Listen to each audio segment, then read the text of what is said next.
దాంట్లో భాగంగానే చాలా గ్రేట్ అడ్మినిస్ట్రేటివ్ రిఫార్మ్స్ పట్టుకొచ్చారు. ఈ రోజున వాట్సాప్ గవర్నెన్స్ కూడా ముందుకు తీసుకెళ్ళడానికి ఆయన అనుభవం. అంటే మేము ఈ ప్రభుత్వం చేస్తున్నది అధ్యక్ష, ఎక్కడా కూడా ప్రభుత్వం ప్రజలకి సామరస్యపూర్వకంగా ఉండాలి, ఎక్కువ సానుకూలంగా ఉండాలి, ఎక్కువ బాధ్యతలు పెట్టాలి, ఎక్కువ బరువు పెట్టకూడదు అనే విధంగా గౌరవ ముఖ్యమంత్రి గారి ఆధ్వర్యంలో నడుస్తూ ఉంది ప్రభుత్వం. మేమందరం ఆయనకి సహాయ సహకారాలు అందిస్తూ ఉన్నాం అధ్యక్ష.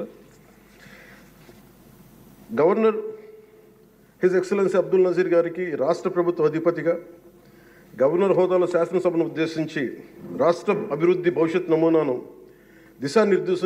దిశానిర్దేశం చేసినందుకు వారికి నా హృదయపూర్వక కృతజ్ఞతలు.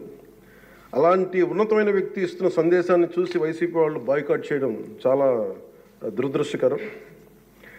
ఇలాంటి ఆయన చూస్తూ ఉన్నాను అధ్యక్ష, ఇట్లాంటి ఇబ్బంది పెట్టే సమయంలో కూడా ఆయన ఆరోగ్యం కూడా సరిగ్గా లేదు, జ్వరం వచ్చిన సమయంలో కూడా ఆయన ఎంత ఇబ్బంది పెడుతుంటే ఆయన చాలా సక్సెస్ఫుల్గా ఆయనకి ఇచ్చినందుకు మనస్ఫూర్తిగా వారికి నా ధన్యవాదాలు, నా కృతజ్ఞతలు తెలియజేస్తాను.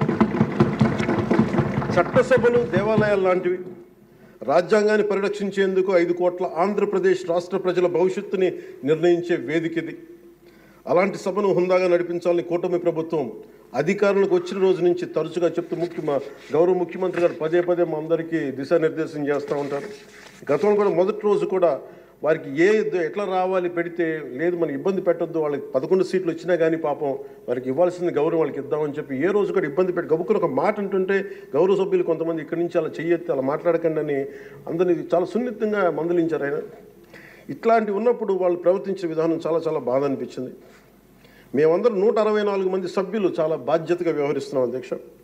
భవిష్యత్తులో కూడా రాజ్యాంగ పరిరక్షణ, రాష్ట్ర ప్రజల సంక్షేమం, రాష్ట్ర సమగ్ర అభివృద్ధి ధ్యేయంగా వ్యవహరిస్తామని సందర్భంగా గవర్నర్ గారికి శాసనసభ వేదికగా తెలియజేస్తాం.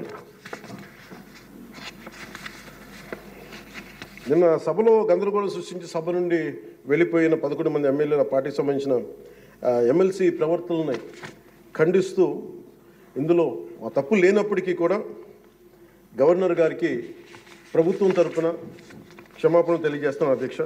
గౌరవ శాసనసభ స్పీకర్ శ్రీ అయ్యన్న పాత్రుడి గారికి, సభలో ఆసీనులై ఉన్న గౌరవ ముఖ్యమంత్రి శ్రీ నారా చంద్రబాబు నాయుడు గారికి, మంత్రివర్యులకు, శాసనసభ్యులకు, శాసనమండలి సభ్యులకు, అలాగే సభ నుంచి వెళ్ళిపోయిన వైసీపీ సభ్యులకు కూడా నా హృదయపూర్వక నమస్కారం.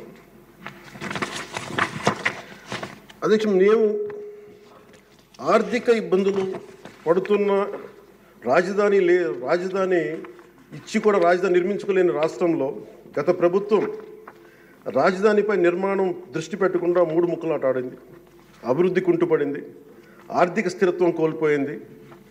ఈ కారణంగా పెట్టుబడులు మందగించాయి, అధికార దుర్వినియోగం, క్షీణించిన శాంతి భద్రతలు, మౌలిక సదుపాయాలు, కల్పనా వైఫల్యం కారణంగా రాష్ట్రం తీవ్ర సంక్షోభంలోకి వెళ్ళిపోయింది.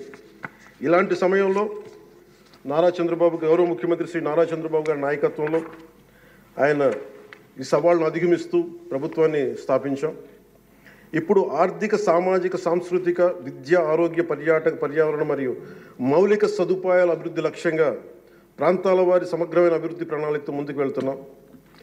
ఎన్నికల ముందు పరిస్థితులు చూసాం. సాంత్వన, ఓదార్పు కావాల్సిన రాష్ట్రానికి ఈ రోజున వాళ్ళు బాధ్యతారాహిత్యం మనకి చూసాం.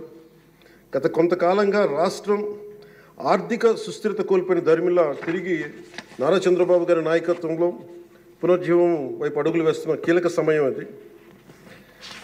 అదేవిధంగా ప్రభుత్వంలో పారదర్శకత, జవాబుదారీతనం తీసుకురావాలనే ఉద్దేశంతో పంచాయతీరాజ్ శాఖలో అవినీతికి ఎటువంటి తావు లేకుండా ఉద్యోగుల బదిలీల కార్యక్రమం చేపట్టడం జరిగింది అధ్యక్ష.